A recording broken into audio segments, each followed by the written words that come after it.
Ann Ellams, dog trainer. Thank you for signing up for the Intro to Nose Games class. This video is to give you an overview of the concepts in the class, just to help you be familiar with what to expect as well as know what to bring to class. I first learned about these nose games in 2009 at a seminar in Arizona, and the seminar was given by some canine bomb detection handlers who had seen the joy that their bomb detection dogs had when searching, so they created these nose games as a way for pet dogs to enjoy the activity without involving bombs. There's also a titling dog sport called nose work, which you can learn more about online. After going to the seminar, I took the nose games back to the animal shelter I was working in at the time, and we found that the activity was great for all the dogs, and the staff loved it too because it was fun and easy and the dogs succeeded. For shy or shut down dogs, we saw them gain confidence and come out of their shell.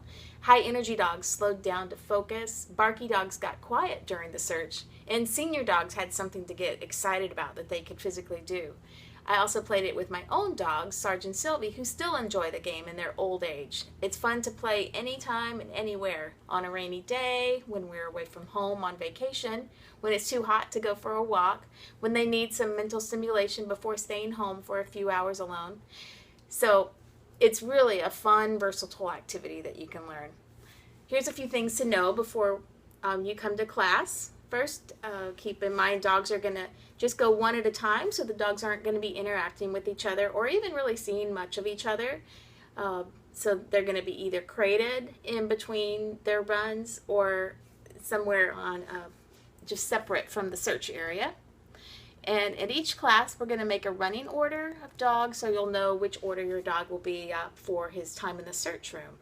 So you just want to be looking at the order and know when your turn's coming up.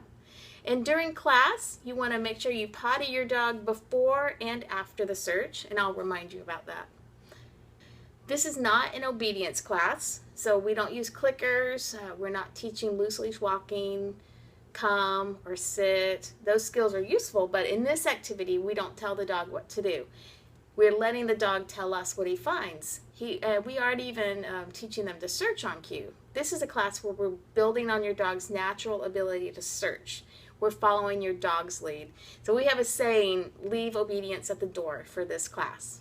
We also don't use the word no or any other interrupter in this class because we don't want to discourage the dog from trying, and also we don't want to have the dog give up and depend on us to show him where the hide is. And we use food as the hide in nose games, and this is because food is a primary reinforcer. Dogs are born loving food. We don't have to teach them to love it. Therefore, they'll want to find the food, and as soon as they find it, they get to eat it.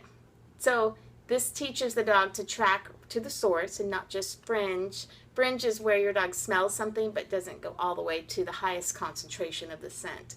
Another reason for using food is it's a self-rewarding buffet. So the timing of the reward is perfect because the dog gets rewarded as soon as he finds it, rather than having to depend on us to reward when he finds the food. So good training is all about good timing. Finally, keep in mind to be patient. Let your dog problem solve and have time to search at his own pace. So here's the things to bring. All work is done just on a regular flat collar or harness and a 6-foot leash, unless we're off leash. We won't use a no-pull harness or head halters or other training tools. The leash is going to be loose because we're following the dog during the search. Bring a good amount of yummy and somewhat smelly treats, a cup or two if you can. Some good ideas are roast chicken, hot dog, beef jerky, hamburger meat, liver treats, cheese, fish. Or if your dog is more toy motivated than by any of these high value foods, then bring his favorite toy and that will be used as a reward. So these rewards are used to build the motivation for the search. Experiment with variety and don't be stingy. Also bring a treat pouch to contain the treats, and if you're able to crate your dog between runs, bring a crate. So that's it, and we'll see you on Thursday. Thanks.